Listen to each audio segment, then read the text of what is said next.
ராமர் சத்திரியர் போர்க்குலம் அப்போ திராவிடர். ஸோ இவங்க ஒரு இதையே உல்டாவாக பண்ணி பார்ப்பாங்க. ஸோ இது அடுத்தது நடிகைகளை வச்சு கூட சர்ச்சை. அந்த சூப்பனகையாக வர்றவங்க ரொம்ப அழகாக இருக்காங்கன்னு ஒன்று, சாய் பல்லவி சீதைக்கு செலெக்ஷன் சரியில்லைன்னு சில பேர். சார் இதெல்லாம் படம் பண்ணினால் மாறக்கூடும். அதனால இதை பெரிது பண்ண வேண்டியதில்லை. பட் படம் ஒழுங்காக எடுக்கணும். கதையுடைய கோரை மாற்றாமல் எடுத்துக்கிட்டா அன்னைக்கு இது பண்ணாங்கிறது எல்லாமே ஒவ்வொரு காலகட்டத்தில் வரையப்பட்டது. நீங்க சீதையை உங்க மனசுல ஒரு கற்பனையில வச்சிருக்கீங்க, அல்லது நீங்க சீரியல்ல பார்த்த ஏற்கனவே ராமானந்த் சாகர்லயோ இல்லை வேற எதுலையோ பார்த்த சீரியல்ல வச்சிருக்கீங்க. அழகாக கேரக்டரோட பொருந்தி கரெக்டாக எடுத்தா என்னை பொறுத்த வரைக்கும் தப்பு இல்லை. திருப்பரங்குன்றம் முருகர் தனி சிலை கிடையாது. அந்த குகையையே செதுக்கி பின்னாடி ஒதுக்கிட்டு மலையையே முருகனை செதுக்கியிருக்காங்க. மலை உச்சியின் மேல் அருகே இருந்த ஒரு தீபத்தூணில் தான் தீபம் ஏற்றப்படும் வழக்கம். போன வருஷம் வழக்கு போட ஹானரபிள் ஜஸ்டிஸ் போய் இடத்துக்கே போய் டேப்பை பிடிச்சி அளந்து பார்த்து 15 மீட்டர் தான் சொன்னது, 59 மீட்டர் இருக்கு. ஸோ அங்கேயே ஏற்றலாம் அப்படின்னு தீர்ப்பு கொடுத்த பிறகும் திமுக அதை நடைமுறைப்படுத்தவில்லை. திமுக தமிழர் விரோத ஆட்சியாக இருமொழி கொள்கை, திருப்பரங்குன்றம் தீபம் ஏற்ற மாட்டேன், கோயில் சொத்துக்களை கொள்ளையடிக்கிறது. ஸோ திமுகவை மக்கள் என்ன பண்ணாங்க? என் வார்த்தையில் சொல்றதை விட விஜய் வார்த்தையில் சொன்னா கொத்து பரோட்டா போட்டாங்க. ஸோ நீங்களும் திமுக வழியில் போனால் உங்களையும் மக்கள் கொத்து பரோட்டா போடலாம். விஜய் அவர்கள் சில விஷயத்துல போல்டா எடுத்திருக்காரு. எதெல்லாம் இவர் உறுதியாக நின்றாரோ எதிர்த்த வெற்று குரல்கள் அடங்கின. ஸோ இந்த விஷயத்திலையும் உயர்நீதிமன்ற தீர்ப்பை ஏற்கிறோம், அப்பீல கேன்சல் பண்றோம் சொல்லிட்டு அடுத்த வருஷம் ஏற்றினால் மக்கள் இவரை மதிப்பார்கள். மெரிபா பன்னீர் சோடா, ஐ ட்ரஸ்ட் மெரிபா. ஆச்சி மசாலா, எந்த சமையலும் ருசி தேடும் ரகசியம். 20 ரூபாய். ரிஃப்ளெக்ட் நேயர்களுக்கு வணக்கம். இன்று நம்மோடு நேர்காணலில் பத்திரிகையாளர் தேவபிரியன் சார் அவர்கள் நம்மோடு இணைகிறார். சார் வணக்கம். வணக்கம். இப்போ ராமாயணா மூவி ஒன்று ரிலீஸ் ஆக போகுது.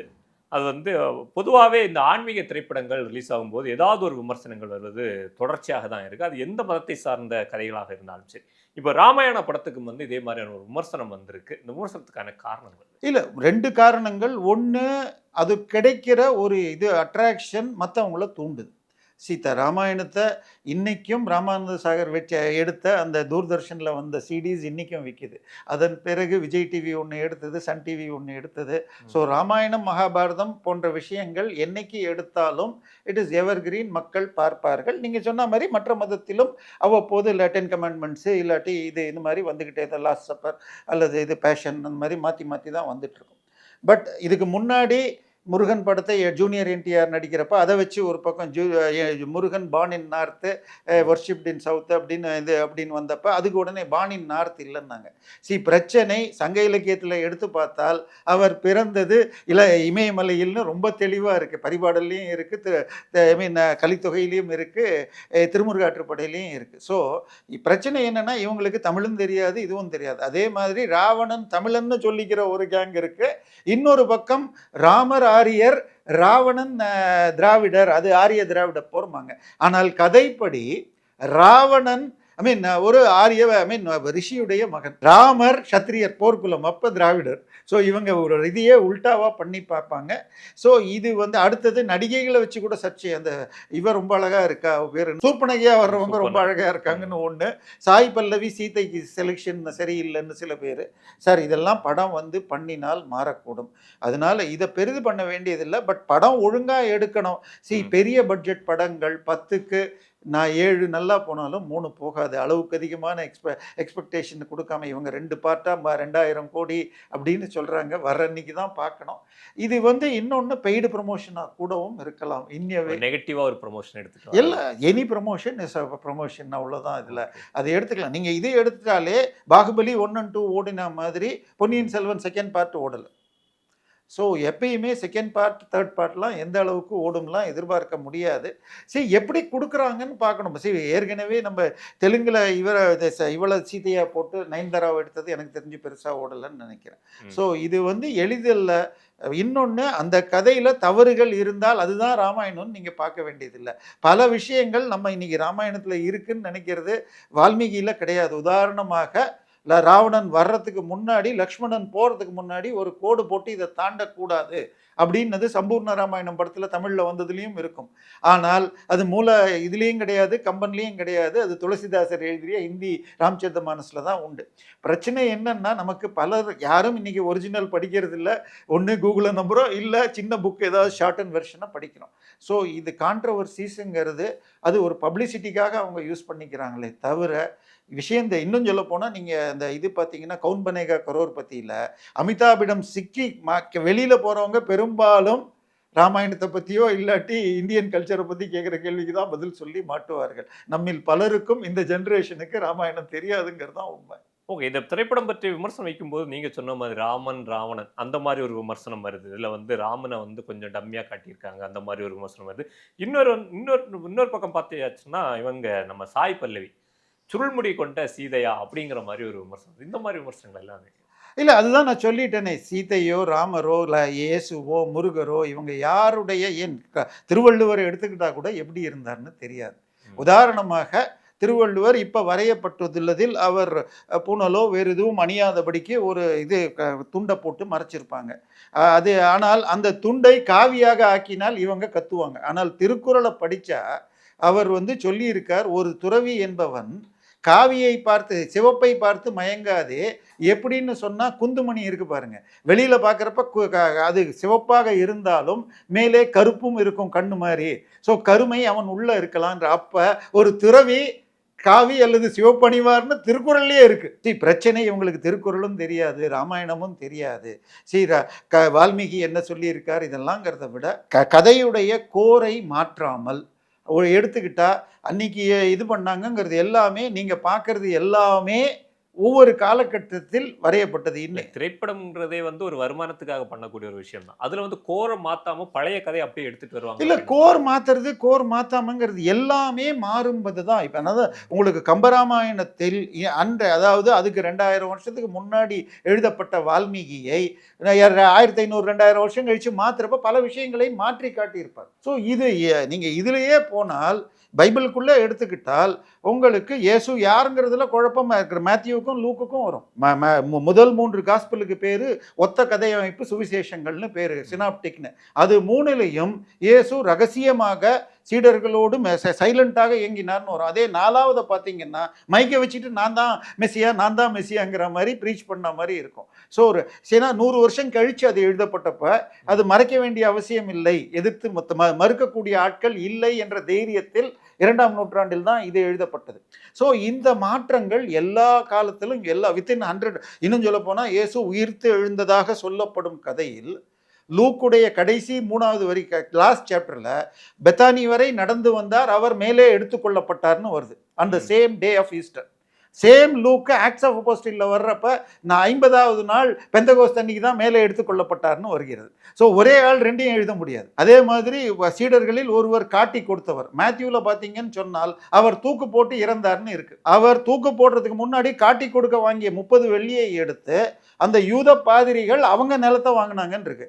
அதே ஆக்ட்ஸில் போனீங்கன்னா அவர் வந்து ஒரு இடத்தை வாங்கி அதில் உடம்பு வெடித்து இறந்தார்னு இருக்குது. இதில் எழுதின கால டிஃப்ரென்ஸு வெறும் 30-40 வருஷம். 70களில் 80களில் மேத்யூவும் 110 வாக்கில் ஆக்ட்ஸும் எழுதப்பட்டிருக்கு. ஸோ இது ரெண்டுக்குள்ளேயே மாறுபாடுகள். மாற்றங்கள்ங்கிறது பெரிய விஷயம் இல்லை, ஒரு பார்வை அவங்க பார்க்கறத எழுதுறது. நீங்கள் சீதையை உங்கள் மனசில் ஒரு கற்பனையில் வச்சுருக்கீங்க, அல்லது நீங்கள் சீரியலில் பார்த்த ஏற்கனவே ராமானந்த் சாகர்லேயோ இல்லை வேறு எதுலேயோ பார்த்த சீரியலில் வச்சுருக்கீங்க. அழகாக கேரக்டரோட பொருந்தி கரெக்டாக எடுத்தால் என்னை பொறுத்த வரைக்கும் தப்பு இல்லை. பட் அதுதான் கதைன்னு போகாதீங்க. ஏன்னா பல கதைகளில் பல தவறுகள் பல மாற்றங்கள் நடக்கிறது. முடிஞ்ச வரைக்கும் மூலத்தை, அதுவும் உங்களுக்கு டவுட் வருதா அட்லீஸ்ட் ஏஐ யூஸ் பண்ணியாவது படிங்க. சம்ஸ்கிருதமோ தமிழோ தெரியலன்னா கூட ஏஐ டூல்ஸை யூஸ் பண்ணி அந்த பர்டிகுலர் விஷயம் கரெக்டானு செக் பண்ணுங்க. அதனால அதுக்கு மேலே ஒரு படம் சினிமா அவ்வளோதான். ஒரு 3 மணி நேரம் பார்த்துட்டு அதை மறக்கிறத தாண்டி அவ்வளோதான். அதுக்கு மேலே அதில் எதிர்பார்க்க வேண்டாம். ஓகே, கடந்த சட்டமன்ற தேர்தலுக்கு முன்னாடி தமிழ்நாட்டில் பரவலாக பேசப்பட்டிருந்தக்கூடிய ஒரு விஷயம் அப்படின்னு பார்த்தாச்சுன்னா, திருப்பரங்குன்றம் தீப மெட்ரோ அந்த சர்ச்சை வந்து மிகப்பெரிய அளவில் பேசப்பட்டு திமுக அரசும் பாஜக அரசும் வந்து நேரடியாக வந்து சண்டை போட்டிருந்ததை நம்மளால் பார்க்க முடியும். ஆனா தேர்தலுக்கு அப்புறம் இன்னைக்கு வந்து உச்சநீதிமன்றம் வந்து ஒரு கருத்தை சொல்லியிருக்கு. இந்த வழக்கை வந்து அவசர வழக்கா எங்களால ஏத்துக்க முடியாது.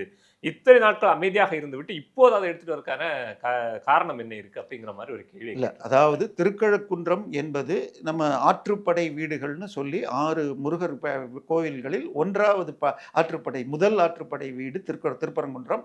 திருப்பரங்குன்றம் மலை மேலே காசி விஸ்வநாதர் கோவிலும் கீழே குடவரை கோயிலாக முருகன் கோயிலும் இருக்கிறது. சூரபத்மனை திருச்செந்தூர்ல வெற்றி விட்டு தன் தந்தையை பார்க்க இங்கே வர, அப்பொழுது எல்லா தேவர்களும் வர இந்திரனின் மகளுக்கு இங்கே தெய்வ யானைக்கும் இவருக்கும் திருமணம் நடந்ததாக கூறப்படும் இடம். அந்த திருப்பரங்குன்றம் முருகர் தனி சில கிடையாது. அந்த குகையையே செதுக்கி பின்னாடி ஒதுக்கிட்டு மலையையே முருகனை செதுக்கியிருக்காங்க. அந்த கோயிலில் முருகனை நீங்கள் பிரதர்ஷனம் பண்ணிட்டு வர முடியாது. வலம் வருதல் என்பது கிடையாது. முருகனை வலம் வரணும்னா 4 வீதிகளும் சேர்ந்து வரணும். 1915 வரைக்கும் மலை உச்சியின் மேல் அருகே இருந்த ஒரு தீபத்தூணில் தான் தீபம் ஏற்றப்படும் வழக்கம். 1915 ஒரு வழக்கு வருகிறது. அங்கே உள்ளூர் பிரிட்டிஷ் ஆட்சியில் உள்ளூர் இவங்க வந்து உங்களுக்கு சொந்தம் இல்லைங்கிறலாம் வருது. அந்த நேரத்தில் 1ஆம் உலகப் போர் வர மேலே ஏற்றுனீங்கன்னா உங்களுக்கு கப்பல்ல இருந்து பார்த்து இந்த இடம் மக்கள் இருக்க இடம்னு பீரங்கி வச்சு ஷூட் பண்ணுறதுக்கும் வாய்ப்பு. அஃப்கோர்ஸ் இங்கே பக்கத்தில் கப்பல் பெரிய இது பீச் கிடையாது. சென்னையில் எம்டன் குண்டுன்னு கப்பல்ல இருந்து போட்டிருக்காங்க, வெடிச்சிருக்கு. ஸோ நடந்ததில்லைன்னு சொல்ல வேண்டாம். ஸோ அதனால 1915 இன்று வரை நம்ம மலை உச்சியில் ஏற்றாம நடுமலையில் இன்னொரு இடத்துல இருக்கிற இன்னொரு தூணில் ஏற்றிட்டு இருக்காங்க. அந்த தூண்லையே ஒரு கல்வெட்டு இருக்கிறது. இந்த ஊரை சேர்ந்த புண்ணியத்தார் புண்ணியத்தாருக்காக தீபம் ஏற்ற இதுன்னு போட்டிருக்கு. அப்படி புண்ணியத்தார்னா அமரர்கள்ங்கிற அர்த்தம். இறந்தவர்கள் நினைவாக இறந்து விட்டால் அவர்களுக்கு மோட்ச தீபத்தூண். ஒரிஜினல் தூணை விட்டுட்டு இங்கே ஏற்ற வேண்டாம். ஆனால் இப்போ என்னன்னா அந்த பெரிய மலைக்கு அருகில் பாருங்க, அந்த மலை ஓரமாக ஒரு மண்டபம் இருந்திருக்கிறது. அது 18ஆம் நூற்றாண்டு இறுதியிலேயோ 19ஆம் நூற்றாண்டிலேயோ சிக்கந்தர் தர்கான்னு மாறிடுச்சு. ஸோ சிக்கந்தர் தர்காலேருந்து 1996 ஜட்மெண்ட் என்ன சொல்லிச்சுன்னா, அந்த தர்காவிலிருந்து 15 மீட்டர் அந்த பக்கம் இருந்தால் ஏற்றலாம் அப்படின்னு தீர்ப்பு வந்துடுச்சு. ஸோ இப்போ பட் 96 தீர்ப்புக்கு அப்புறமும் வருடம் பக்தர்கள் இந்து முன்னணி போய் நாங்கள் ஏற்றுறோன்னு மேலே போவாங்க. ஒரு நாள் கைது செஞ்சுட்டு கீழே வச்சுட்டு இதே தூணில் ஏற்றிட்டு இருப்பாங்க. ஸோ இதில் இந்த வருஷம் போன வருஷம் வழக்கு போட ஹானரபிள் ஜஸ்டிஸ் போய் இடத்துக்கே போய் டேப்பை பிடிச்சி அளந்து பார்த்து 59 மீட்டர் இருக்குது, 15 மீட்டர் தான் சொன்னது, 59 மீட்டர் இருக்கு, ஸோ அங்கேயே ஏற்றலாம் அப்படின்னு தீர்ப்பு கொடுத்த பிறகும் திமுக அதை நடைமுறைப்படுத்தவில்லை. ஸோ இதை நடைமுறைப்படுத்தாததுக்கு என்ன சொன்னாங்கன்னா, கவர்மெண்ட்டுக்கே டிசைட் பண்ணாமல் கலெக்டரும் போலீஸும் பண்ணதாக கோர்ட்டில் சொன்னாங்க. அவங்க அன்கண்டிஷனல் அப்பாலஜி கொடுத்தாச்சு. ஆனால் இந்த ஆட்சி வந்த பிறகு நாங்களும் கடந்த 2 ஆண்டுகள் 50 ஆண்டுகளாக ஏற்ற இடத்துல தான் ஏற்றுவோன்றாங்க. நாயக்கர் காலத்து தூண் அது. ஸோ அட்லீஸ்ட் 1600 1915 வரைக்கும் அங்கே தான் ஏற்றியிருக்கு. தெளிவாக இந்த தூணில் திருப்பரங்குன்றம் என்று கூறப்படும் அந்த தமிழக தொல்லியல் துறை நூலிலேயே இருக்கிறது படி இது மோட்ச தீபத்தூண். ஆச்சா, அதுக்கு அடுத்தது தமிழக அரசின் இந்து சமய அறநிலைத்துறையுடைய புத்தகம் திருப்பரங்குன்றம் தலவரலாறுங்கிற புக்கு. அந்த சிக்கந்தர் தர்கா என்பது ஒரு சித்தர் சமாதியாக இருந்ததை முகலாயர்கள் ஆக்கிரமித்து கொண்டனர்னு எழுதியிருக்கு. பட் இன்னைக்கும் 1915 கேஸு கடைசியில் லண்டன் பிரிவியூ கவுன்சில் இன்னைக்கு சுப்ரீம் கோர்ட்டுங்கிறதுக்கு போன பொழுது கோயில் மற்றும் 4 வீதிகளும் கோயிலுக்கு சொந்தமானது. ஆனால் அந்த தர்கா இங்கு 2 நூற்றாண்டுகளாக இருப்பதால் தர்காவுக்கு போகும் நெல்லித்தோப்பு என்ற இடமும் நெல்லித்தோப்பிலிருந்து தர்காவிற்கு போகும் படிகளும் தர்காவிற்கு சொந்தம். அந்த தர்காவில் உள்ளவர்கள் தங்கள் வழிபாட்டை தொடரலாம். ஆனால் தேவஸ்தானம் ஆட்சேபம் தெரிவிக்காத வகையில் அவர்கள் ஒப்புதலோடு இன்று உள்ளதை உள்ளபடி ஸ்டேட்டஸ் கோவை மெயின்டைன் பண்ணி நீங்கள் நடத்தலாம் தான் கொடுத்துருக்காங்க. ஸோ அப்படி இருக்கிறப்ப இப்போ திமுக ஓகே, இன்னொரு விதத்தில் நான் சொல்கிறேன், திமுக தமிழர் விரோத ஆட்சியாக இருமொழி கொள்கை, திருப்பரங்குன்றம் தீபம் ஏற்ற மாட்டேன், கோயில் சொத்துக்களை கொள்ளையடிக்கிறது, அங்கங்கே வள்ளலார் இது இப்போ வள்ளலாரை நேற்று கேன்சல் பண்ணியிருக்காங்க. ஸோ திமுகவை மக்கள் என்ன பண்ணாங்க? என் வார்த்தையில் சொல்கிறத விட விஜய் வார்த்தையில் சொன்னால் கொத்து பரோட்டா போட்டாங்க. ஸோ நீங்களும் திமுக வழியில் போனால் உங்களையும் மக்கள் கொத்து பரோட்டா போடலாம். அடுத்தது திருப்பரங்குன்றத்தில் ஒரு நீதிபதி உடனே அவர் RSS அவருடைய ஜாதியை வைத்து கீழ்த்தரமாக கம்யூனிஸ்டுகள் விமர்சனம் செய்தார்கள். ஆனால் அதை 2 மேல் நீதிபதிகள் இரண்டு நீதிபதிகள் கொண்ட பெஞ்ச் உறுதி செஞ்சிருக்கு. உச்ச நீதிமன்றம் அப்பீல ஏத்துக்கல அந்த கேஸ்ல. ஸோ அதனால நீங்க இந்த தீர்ப்பை மதிக்க மாட்டேன்னு சொன்னால் அப்புறம் எப்படிங்க காவேரியில தண்ணி கொடுங்கிற காவேரி ட்ரிபியூனல்ல வந்து அவங்க ஏத்துப்பாங்க? ஸோ தயவு செய்து இதுல முஸ்லிம்கள் அவங்களுக்கு எந்த விதமான இதுவும் இல்லை. நீங்க தூண்டி விட்டு நாங்கள் உங்கள் பாதுகாவலர்னு சொல்றீங்க. உலகத்தில் இந்துக்கள் மட்டுமே தான் எல்லா மதங்களையும் சமமா பார்ப்பாங்க. ஐ மீன் இது இஸ்ரேல்ல கிறிஸ்துவம் வந்த பிறகு யூதர்கள் 2000 ஆண்டுகள் வாழ முடியாமல் 20ஆம் நூற்றாண்டுல தான் திருப்பி அங்க போனாங்க. ஆச்சா, இது இஸ்லாம் தோன்றிய ஈரானில் தோன்றிய மதம் பார்சி மதம், சௌராஷ்டிர மதம். இன்றைக்கு அங்க அவங்க வாழ முடியல. இந்தியாவில் மட்டும்தான் பார்சி மதம் இருக்கிறது. யூதர்கள் கொச்சினிலும் பாம்பேலையும் இருந்தவங்க என்ன சொன்னாங்கன்னா, இந்த உலகத்தில் எங்கள் மதத்திற்காக நாங்கள் சிறிதும் துன்பப்படாமல் வாழ்ந்த ஒரே பூமி பாரத பூமி. ஸோ அப்படி இருக்கிறப்ப இதில் திட்டமிட்டு நாங்கள் தான் உங்களை காப்பாற்றுவோம் அப்படிங்கிற மாதிரி திமுகவும் கம்யூனிஸ்டுகளும் மத கலவரத்தை தூண்ட பார்க்குறாங்க. விஜய் அவர்கள் சில விஷயத்தில் போல்டாக எடுத்திருக்கார். உதாரணமாக 2 பிராமணர்களுக்கு அமைச்சரவையில் மந்திரி பதவி, அதையும் விமர்சனம் செஞ்சப்ப கடந்து போயிட்டார். ஒரு நாள் பேசினவெல்லாம் எதையோ பார்த்து சூரியனை பார்த்து ஏதோ பண்ணுற மாதிரி கடந்து போயிட்டாங்க. அதே ஒரு இதை வாபஸும் வாங்கினார். அந்த ரத்தன் பண்டிட் என்பவரை அப்பாயின்ட் பண்ணிட்டு கேன்சல் பண்ணார். ஒரு இந்து சமய அறநிலைத்துறைக்கு ஒரு பெண் அதிகாரியை மாற்றினார்.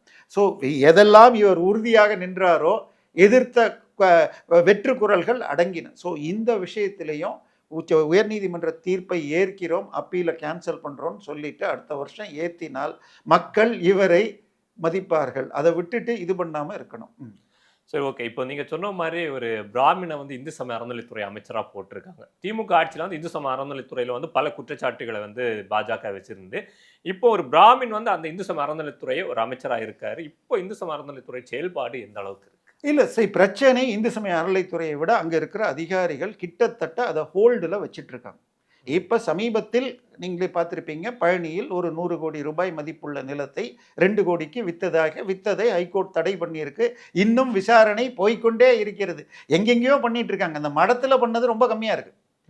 அந்த எந்த மடத்துக்கு இது சொந்தமோ அதன் தக்காராக இருந்தவர் தான் கோயில் ஈவோ. அந்த மடத்துல ஒரு ரெசல்யூஷன் போட்டிருக்காங்க, இந்த இடத்தை விற்று அதிக விலைக்கு யார் கேட்குறாங்களோ அவங்களுக்கு வித்துட்டு அதை வச்சு நாங்கள் பண்ணலான்னு. அப்போ தக்காரா இருந்தவர் அதை தடுக்காம லெட்டர் எழுதுனேங்கிறார். முதல்ல மடத்துக்குள்ள அதை தடுக்கல, அதை அவருக்கு அப்புறம் ப்ரமோஷன் கொடுத்து வந்திருக்கு.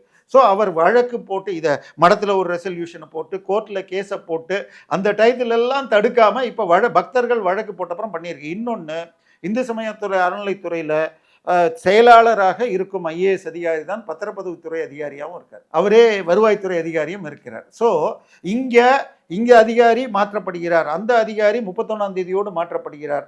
6ஆம் தேதி மட்டும் ஜஸ்டின் மணிகண்டன் என்று ஒருவர் வந்து அன்னைக்கு ரிஜிஸ்ட்ரேஷன் பண்ணி கொடுத்துருக்கார். அன்னைக்கே வேறொரு சொத்தும் மாற்றி கொடுக்கப்பட்டிருக்குன்றாங்க. நக்கீரன் படியாக பழனியிலேயே இன்னொரு சொத்து 10 ஏக்கர் நிலம் சண்முகா நதி கிட்ட 6 மாதம் முன்னாடி பண்ணியிருக்காங்கன்றாங்க. இதன் பிறகு 4 நாள் முன்னாடி பார்த்துருப்பீங்க, அரப்போர் ஜெயராமன் கொடுத்துருப்பாரு. மதுரையில் 60 கோடி நிலம் வந்து கோயிலேருந்து டிஎல்நெட் பண்ணியிருக்கு. சார் இவ்வளோ வேணாம் சார். நேற்றுக்கு ஒரு செய்தி சார், சென்னை லஸ்கார்னர் இன்னைக்கும் பஸ் ஸ்டாப்லாம் எடுத்தால் அமிர்தாஞ்சன்னு டிக்கெட் வாங்குவோம். அங்கே அமிர்தாஞ்சனுடைய தலைமை அலுவலகம் இருக்குது.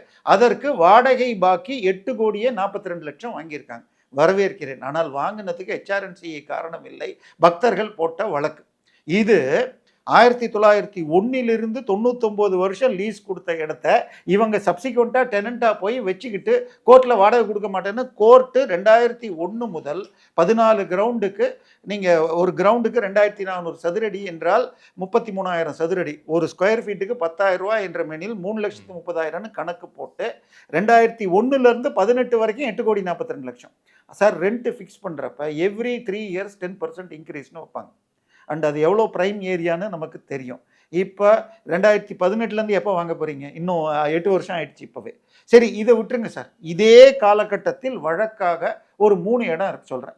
இப்போ நம்ம இருக்கிறது வலசரவாக்கத்துக்கிட்ட, இங்கே பக்கத்தில் சாலி கிராமத்தில் திமுக வந்து 10ஆவது நாள் வடபழனி முருகன் கோயிலுக்கு சொந்தமான 300 கோடி ஏக்கர் மீட்கப்பட்டது. ஸ்டாலின் அவர்கள் தோற்றதுக்கே காரணம் மயிலாப்பூர் கபாலீஸ்வரர் கோயிலிருந்து 80 கோடி எடுத்து கொளத்தூரில் காலேஜ் கட்டி, அதுக்கு ஒரு காரணம்னு பக்தர்கள் கூறுவார்கள்.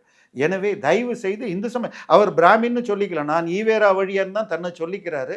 அவர் விஜய் ஆட்சியை பொறுத்த வரைக்கும் கடந்த 80 நாட்களில் சில மாற்றங்கள் தெரிகிறது. பல கவர்மெண்ட் அலுவலகங்களில் இப்பொழுது லஞ்சம் இல்லை எனப்படுகிறது. அது தொடர்ந்தால், ஏன்னால் ஆரம்பத்தில் புது பொண்டாட்டி எது பண்ணாலும் ரைட்டாக தெரியுங்கிற மாதிரி இது ஆரம்பமாக இல்லாமல் தொடரணும். அதே நேரத்தில் இன்னும் ஆட்சி மேலே கிரிப்பே இல்லையா? பட்ஜெட் இன்னும் போடல. ஐ மீன் நாளைக்கு நாளானிக்கு பட்ஜெட் தான் அடுத்த கேள்வி, நான் அதுக்கு தான் வரப்போறேன். ஓகே, பட்ஜெட் வந்து தாக்கல் செய்ய போறாங்க. வேளாண் பட்ஜெட் எடுத்துட்டு போய் திருப்பதி கோவில்ல வந்து வழிபாடு நடத்தியிருக்காங்க. இது வந்து அரசியலமைப்பு சட்டத்துக்கு எதிரானதுன்னு இங்க இருக்கக்கூடிய பல கட்சிகள் வந்து எதிர்ப்பு தெரிவிச்சிட்டு இருக்காங்க. இல்லை, பல கட்சிகள் இல்லை. சு வெங்கடேசன் நம்ம இது அவர், அதுக்கப்புறம் சிபிஐல இருந்து வீரபாண்டியன், அப்புறம் ஓசிச்சோருன்னு சொல்லப்படுகிற வீரமணி, இவங்க சொல்லியிருக்காங்க. முதல்ல வேளாண் பட்ஜெட்டை இந்த முறை திருப்பதியில் வச்சிருக்காங்க. திமுக ஆட்சியில் வருடா வருடம் அன்றைய வேளாண் அமைச்சர் திரு எம்ஆர்கே பன்னீர்செல்வம் கொண்டு போய் அதை திரு கருணாநிதியை பிண உடலை புதைத்த கல்லறையில் வச்சு எடுத்துட்டு வந்தார். அன்னைக்கு யாராவது குரல் கொடுத்தீங்களா? அங்க அவருடைய உடல் புதைத்த இடத்துல வச்சா அதுக்கு ஏதாவது மரியாதை, ஐ மீன் அதுல ஏதாவது பலன் கிடைக்குமா? மரியாதை இருக்கிறவங்க வைக்கிறது நான் வேற, நான் சொல்றது நம்பிக்கை இல்லாதவனுக்கு எல்லாம் ஒண்ணுதான். இந்த ஆட்சி வந்த பிறகு ஒருவர் சபாநாயகர் சட்டசபையில் விவிலிய வசனங்களை சொன்னார். அதே தான் கமெண்ட் அடிச்சிங்களா? இது கூட பரவாயில்ல, நல்ல வார்த்தைகள் எங்கேருந்து சொன்னாலும் தப்பு இல்லை. ஒரு அமைச்சர் IUML இருந்து ஷாஜகான் என்பவர் பதவி பிரமாணம் எடுத்துட்டு தன்னுடைய ரூமுக்கு உட்கார்றதுக்கு முன்னாடி அவருடைய மதத்தை சேர்ந்த மௌல்வியை கூட்டிட்டு வந்து அரபியில் துவா பண்ணிட்டு தான் உட்கார்ந்தார். இதை எவனாவது கமெண்ட் அடிச்சிங்களா? உங்களுக்கு சு வெங்கடேசனை பற்றி சொல்லணுதுன்னா அருவருப்பான கீழ்த்தரமான நபர்கள் சார். அதாவது நீங்கள் வந்து இந்தியா சுதந்திரம் அடைஞ்சிட்டு பிரதமராக திரு நேரு பதவி ஏற்கிறார். சுதந்திரம் அடைஞ்சு ஆட்சிக்கு சுதந்திரம் வந்ததுக்கு என்ன அடையாளம் அப்படின்னு ஒரு கேள்வி வந்த பொழுது ராஜாஜி பேச தமிழ்நாட்டை சேர்ந்த தர்மபுரம் ஆதீனம் மடத்தில் பேசி ஒரு செங்கோல் கைமாறணும் அப்படின்னு சொல்லி இங்கே செங்கோல் செய்யப்பட்டு அன்றைக்கு கோயிலில் பூஜை செய்து பூஜை பிரசாதத்தோடு சார்ட்டர்ட் ஃப்ளைட்டில் கொண்டு போய் அங்கே கையில் கொடுக்கப்பட்டு மவுண்ட் பேட்டன் கையில் இவர் வாங்கியிருக்கார். அந்த செங்கோலை வாக்கிங் ஸ்டிக் என்று பிரதமருடைய மியூசியத்தில் வச்சுட்டாங்க. அதன் பிறகு எடுத்து இப்போ புதிய பார்லிமெண்ட்டில் மேலே வச்சா இந்த சு வெங்கடேசன் என்ன கமெண்ட் அடித்தாங்க தெரியுமா? இது நீங்கள் செங்கோல் உயர்வு தான், இல்லைன்னு சொல்லலாம். அதை வைத்திருந்த அரசர்கள் எல்லாம் அந்த புறத்தில் எத்தனை பெண்களை வச்சுருந்தாங்க. ஐயா, கம்யூனிஸ்ட் வரலாறு தெரிஞ்சிருக்கா? சீனாவில் மாசே துங்னு ஒரு ஆள் இருந்தான். அவன் தான் கம்யூனிஸ்ட் தலைவர். அதுக்கப்புறம் இப்போ 3வது தான் இப்போ இருக்கார். ஒருத்தன் வந்தால் 30-40 வருஷத்துக்கு அராஜக இதுதான் சர்வாதிகாரம் தான் அங்கே நடக்கும். அவர் போனால் ட்ரெயினில் பீக்கிங்லேருந்து ஒரு ஊருக்கு ட்ரெயினில் போனால் 2 கோச் முழுக்க 15லேருந்து 40 வயசு வரைக்கும் கலர் வாரிசையாக பெண்களை வச்சுப்பாங்களாம். அவர் எனக்கு இந்த டைப் இப்படி வேணும்னா. இப்படிப்பட்ட பொறுக்கித்தனம் நிறைந்த மார்க்சிஸ்டுகள் தமிழ் அரசர்களையும் தைரியம் இருந்தால் ஷாஜகானையும் அப்போ சபாநாயகரும் கிண்டல் பண்ணியிருக்கணும். இல்லை கருணாநிதியுடைய கல்லறையில் போய் வச்சப்ப கமெண்ட் அடிச்சிங்களா? தயவு செய்து உங்களை நீங்கள் சிறுமைப்படுத்திக்கங்க. இவங்க வந்து ஒரு பக்கம் தாவேக்காவில் இருந்து கொண்டு லாபத்தையும் பெறணும், இந்த பக்கம் தனக்கு போன எலெக்ஷனில் 25 கோடி கொடுத்து எம்பிகளை வெற்றி பெற்றி கொடுத்த திமுக பக்கமும் இருக்கணும்னு சொல்லிட்டு விஜய் காலை வாருவதற்காக அவ்வப்போது இப்படி கமெண்ட் அடிக்கிறாங்க. விஜயும் இதை புரிந்து கொண்டுதான் ஏற்கனவே 6 எம்எல்ஏக்கள் ராஜினாமா பண்ணி இன்னும் ஒரு 8 எம்எல்ஏக்கள் அடுத்த வாரத்தில் வருவார்கள்ங்கிறாங்க. ஏன்னா நாளைய தினம் சபாநாயகரும் முதலில் ரிசைன் பண்ண 4 பேரும் மீட்டிங் நடக்குது. அதில் அதிமுக லீகலாக ஏதாவது பாயிண்ட் கொண்டு வந்தால் இந்த 4 பேரும் கண்டிப்பாக தேர்தலில் நிற்கிறது சிக்கல். அதாவது அவர்கள் கொறடா உத்தரவை மீறி போட்டார்கள். மீதி பேரும் போட்டால் கூட 25 பேர் அவங்களாம் மன்னிப்பு கடிதத்தை தாய் கழகம் ஏற்றிச்சு. இவங்க மன்னிப்பு கடிதம் கொடுக்கல. ஸோ அந்த கிளையில் இந்த 4 பேரும் தேர்தலில் நிற்க முடியாது. ஆனால் விஜயபாஸ்கர்லாம் மன்னிப்பு கடிதம் கொடுத்து ஏற்கப்பட்டதுங்கிற. ஸோ இந்த 4 பேரோட முடிஞ்சுதுன்னு வச்சுக்கிட்டால் உடனடியாக 4 திமுகவினர் 4 அதிமுகவினர் அடுத்த வாரம் வருவதற்கு தயாராக இருக்கிறார்கள். இத்தோடு காங்கிரஸை சேர்ந்த 5 எம்எல்ஏக்களும் காங்கிரஸிலிருந்து விலகி தாவேக்காவில் இணையவும் தயாராக இருக்கிறார்கள்னு செய்தி வருகிறது. ஸோ இந்த கூச்சல்கள் எல்லாம் சூரியனை பார்த்து ஏதோ வீதியில் குறைக்கும் என்பது போலத்தான் அமரும். தமிழர்கள் இதையெல்லாம் பார்த்துட்டு இருக்காங்க. கூட்டணி பலத்தால் வெற்றி பெற்றீர்கள், மக்கள் உங்களுக்கு பாடம் கொடுப்பார்கள். ஓகே ஐயா, சமகால அரசியல் குறித்து உங்களுடைய தகவல்களை வந்து எங்களுக்கு பகிர்ந்தமைக்கு மிக்க நன்றி. மெரிபா பன்னீர் சோடா, ஐ ட்ரஸ்ட் மெரிபா. ஆச்சி மசாலா. எந்த சமையலும் ருசி தேடும் ரகசியம் 20 ரூபாய்.